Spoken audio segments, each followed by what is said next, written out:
I'm Bishop John, Chairman of the Task Force on Mental Health for the Assembly of Bishops.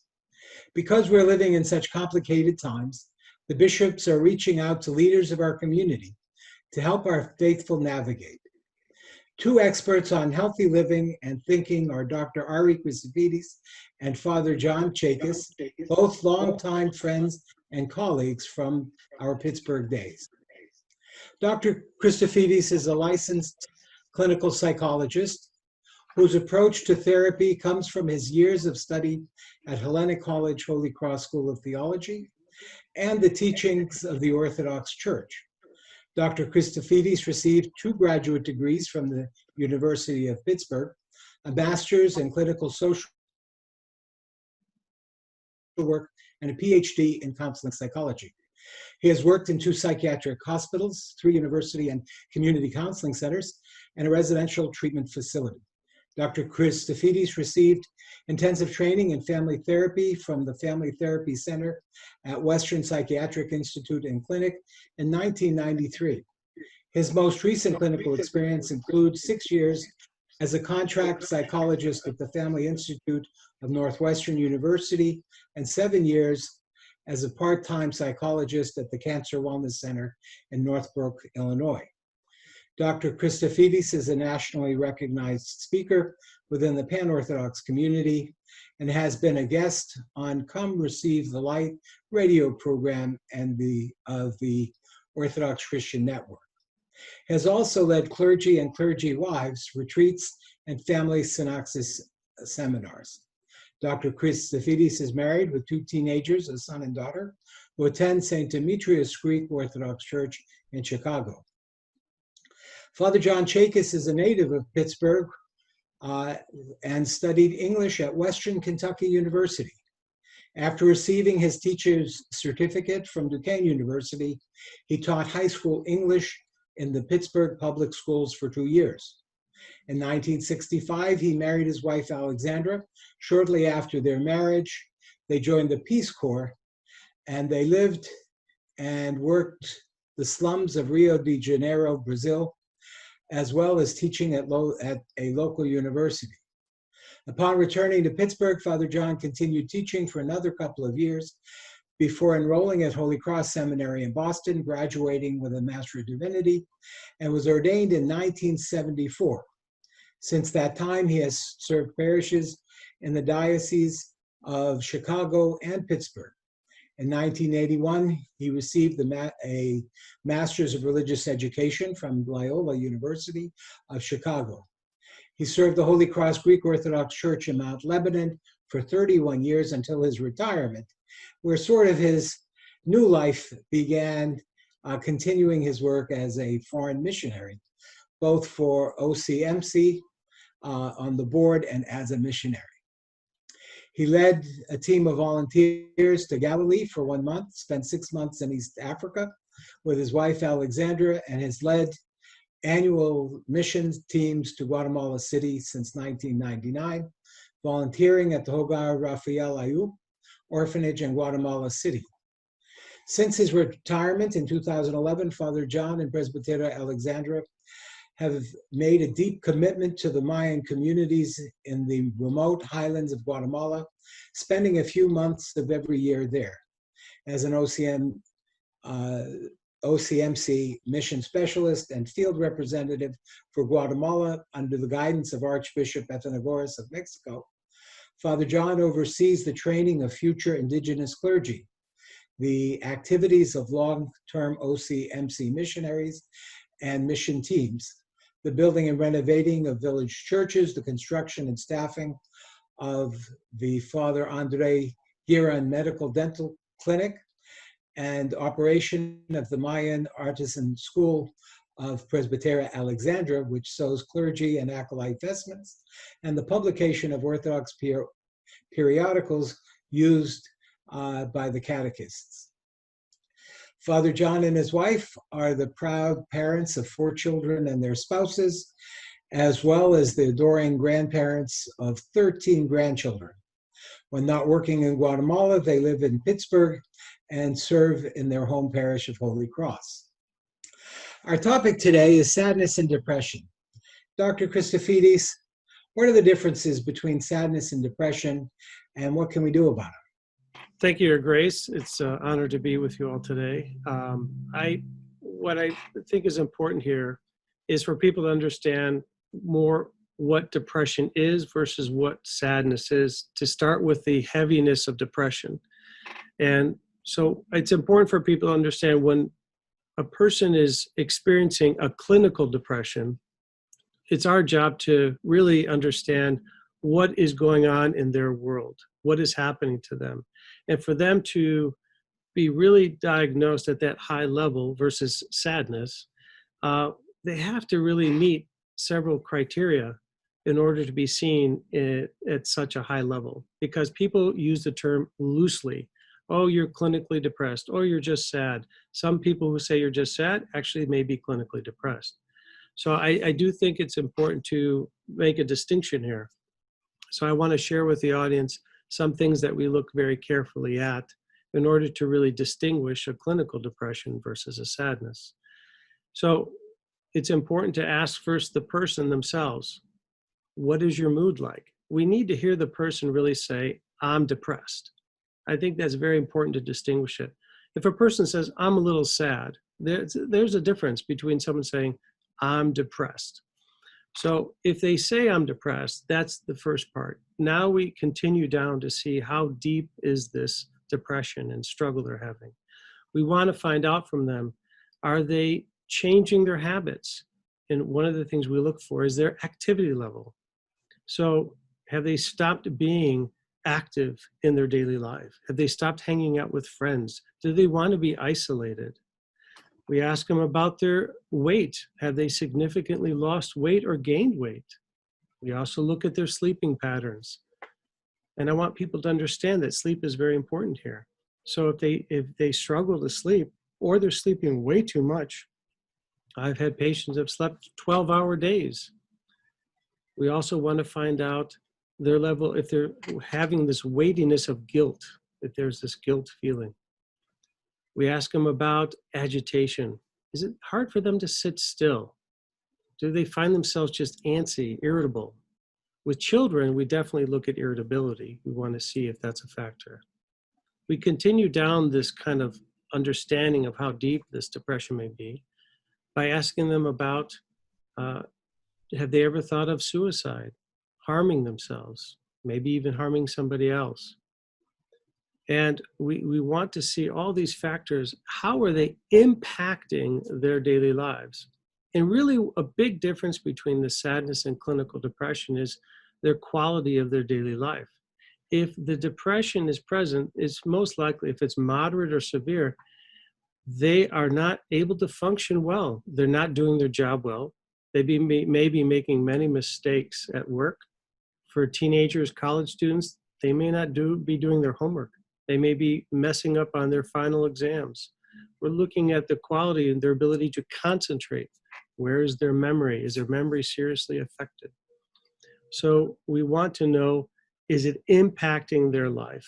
Sadness can be present, but not have such an impact on one's daily life, one's ability to get up and go to work, one's ability to be a student and successfully do papers, study for exams.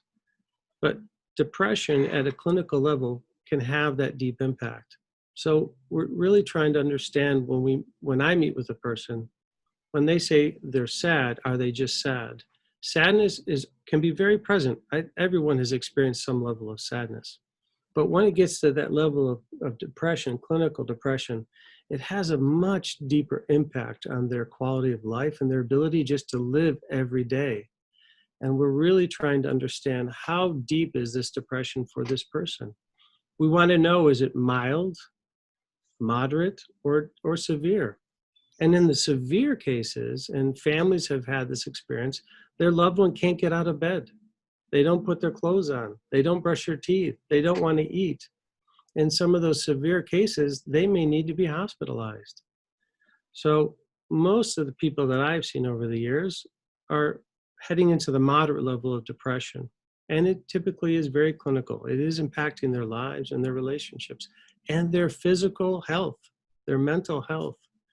Sadness is something I would call it lighter.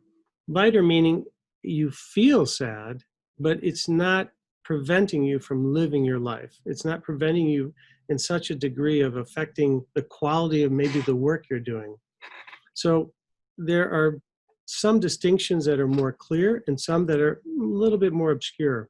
But I just wanted to lay out a little bit of what the difference may be when it comes to really understanding clinical depression versus sadness.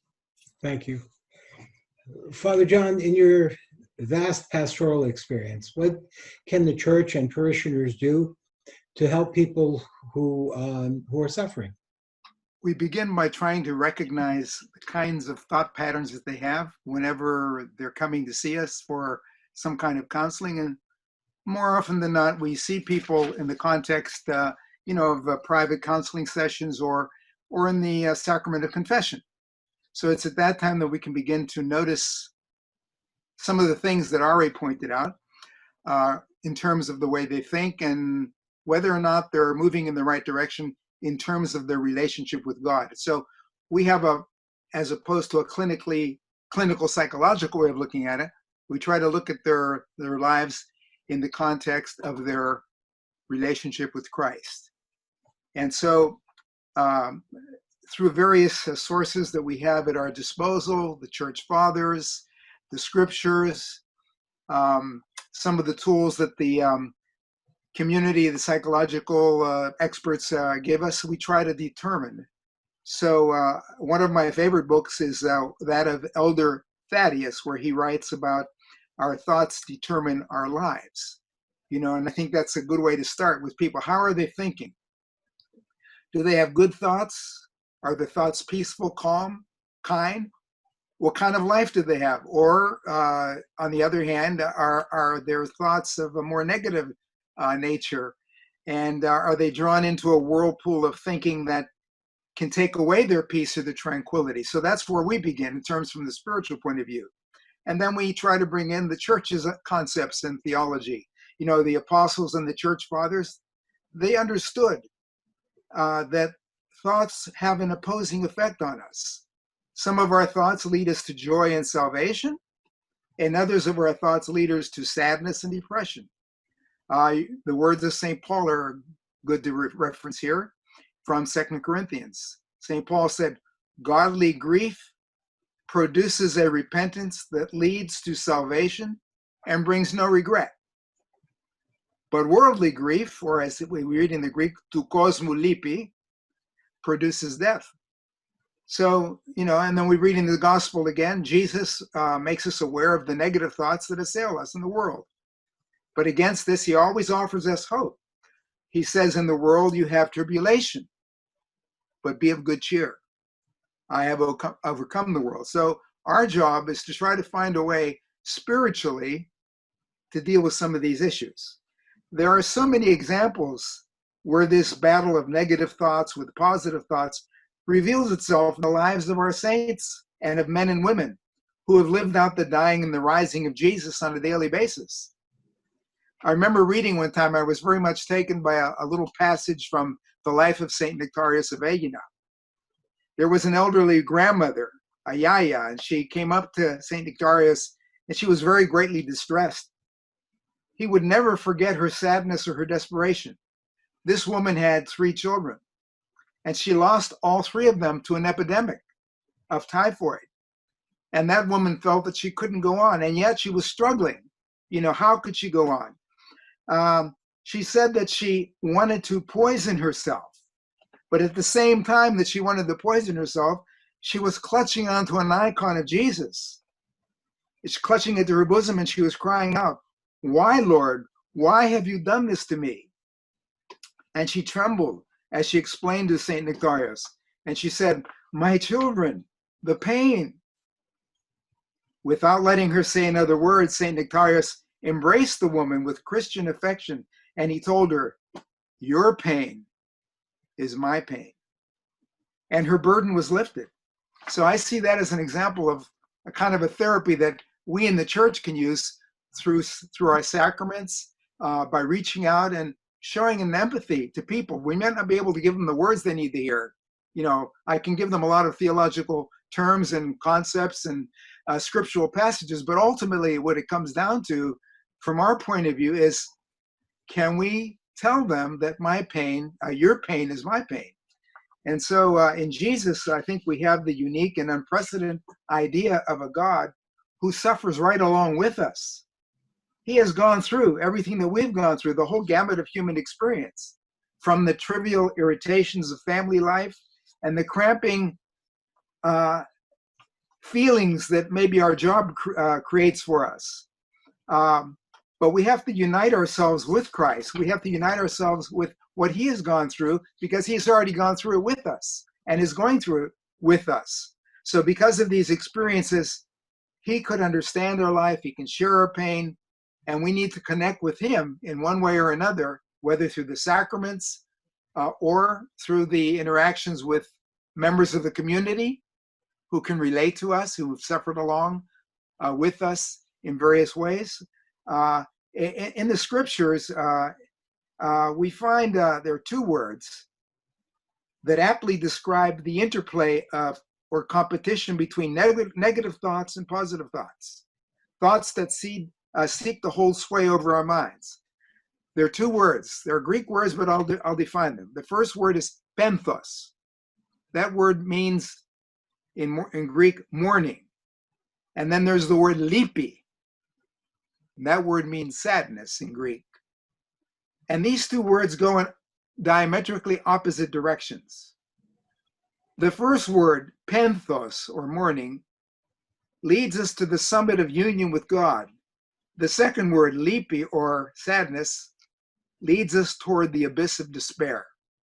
And that kind of despair produces a feeling of laziness, sloth. It softens or weakens the soul and even destroys it with bitterness by consuming its vigor. It whispers plans of escape, ways of avoiding its own psychological degradation. On the other hand, penthos, or mourning, turns us toward ourselves with the certitude of finding the kingdom of God within. And I think that's what we can do, is to try to lead people to go back into themselves, to see what's hurting them, to identify it, to deal with it, and through prayer, and especially a favorite of mine is the Jesus prayer, to reconnect with their center. And in that way, find a way out of the sadness that leads to their deep depression. Thank you, Father John. Ary, in your clinical practice, how often do you encounter people with mistaken images from their own theology, perhaps, of who God is and what God is about? And how often do you challenge those perceptions so that people can reestablish, as Father John was saying, the right relationship with and the right thinking? Actually, quite often, 90% of my clients or patients are Orthodox Christian, but many of them are not. They're participating in the church, not at a very high level. Some of them are, but the ones that more line up with your question, they have their own definition of God. They believe in Jesus Christ, but it's sometimes very warped and misunderstood. And I ask permission of my clients. I say, you're coming to me, that I like, if it's possible, to bring our Orthodox Christian faith into the practice, because there's a lot of psychology that is unchristian, anti-Christian. Mhm. And so when they give me that permission, I often try to guide them towards a priest. And I will say, do you have a spiritual father? Do you have a father confessor? Do you have somebody that you can really get a better understanding of who God is from the spiritual side? And I ask them to really consider forming a relationship with an Orthodox priest if they don't have one. And some of them are resistant to that, depending for whatever reason. But then I try, with the limited, I'm not a theologian, so with the limited knowledge I have, I try to help correct some of the very big mistakes that they may have. And I think the church needs to continue to to help the people at a deeper level understand who God is when we are suffering. I think we'll need a better understanding of that in our churches, because a lot of people are suffering, but they're not turning to God. They're not turning to the priest. They're not turning to Christ. And I think they need to be educated a little bit more convincingly to say, when you're suffering, come to us, come to the church. Like the example Father John gave of Saint Nectarios. We have amazing stories and teachings and saints in the church that are there to help us, like the Virgin Mary. So, but I think a lot of people, they're trying to do it on their own. Just to get them in a psychologist's office, oftentimes they're struggling because of pride and ego, and they don't want to tell anybody their problems. But they're suffering. They're really suffering. So I try to steer them back to the church. I try to steer them to a priest so that they can rejoin Christ in that way to see the true healing of suffering. Because a lot of them, sometimes what happens here, it can be just a Band-Aid. They just want the symptoms to go away. They want the symptoms to go away, and then they want to go back to their old lifestyle. But they don't realize if they don't turn their life around and come closer to Christ, they're just going to have the same symptoms come back over and over and over again. Christ talked a good bit about that.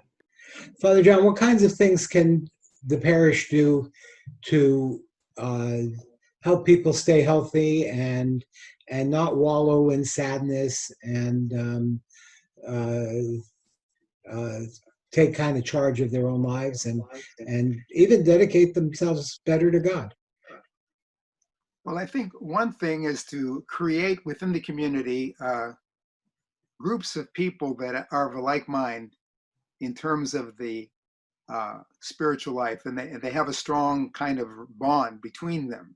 And then if they can reach out to those that are, quote unquote, the lost souls among them, because we always have people that are, we call them lost souls, whatever. They're going through something, they're having a hard time. And rather than looking upon them as being pariahs, as we often do, because somebody's going through a divorce or some serious kind of a problem, whether it's addiction or whatever it is, many times we look at that person and we say, oh, look at that guy, he's this, he's that.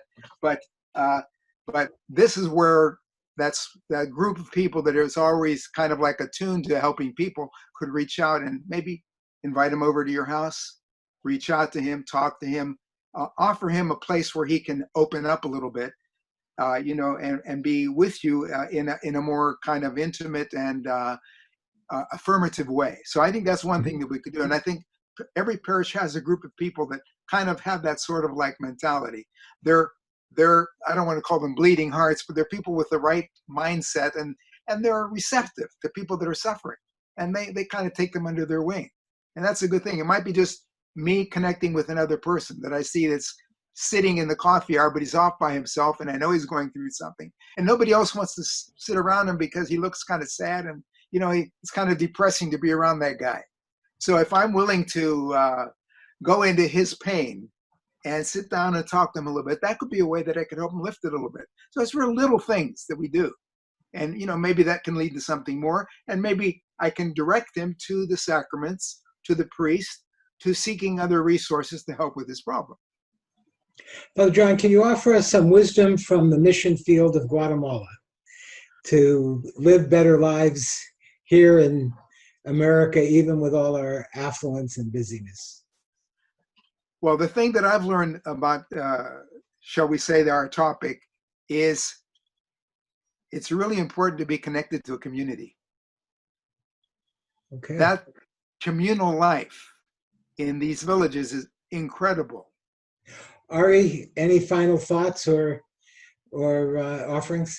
Well, it's funny you mentioned that, you asked that question in Father's response, a sense of community, because one of the big criteria for a serious depression is a lack of belonging, a sense of belonging to people and to others. That lack of belonging weighs very heavy on the heart. And so when the person's feeling that, they can slip into those deeper depressions and sadness. So it goes hand in hand with what Father Chakos was just mentioning about being Sure. part of the community. And one other thing that he made me think of something when Father Chakos was talking about the two words of sadness and mourning. He mentioned those two words, and one word that I try to help clients or people distinguish is despondency. And for Christian clients, I say that's dangerous, because despondency is a synonymous with hopelessness. You've lost hope, and it's extremely dangerous, especially in our Christian spiritual lives. We should never lose hope. So when a person gets to that dangerous level, they're in a bad place, really bad place. So. And we don't need to lose hope, because God is there if we feel him or not, if we like it or not, if we understand him or not, and he's loving us. That's right. Thank you both for your wisdom and support, and God bless you.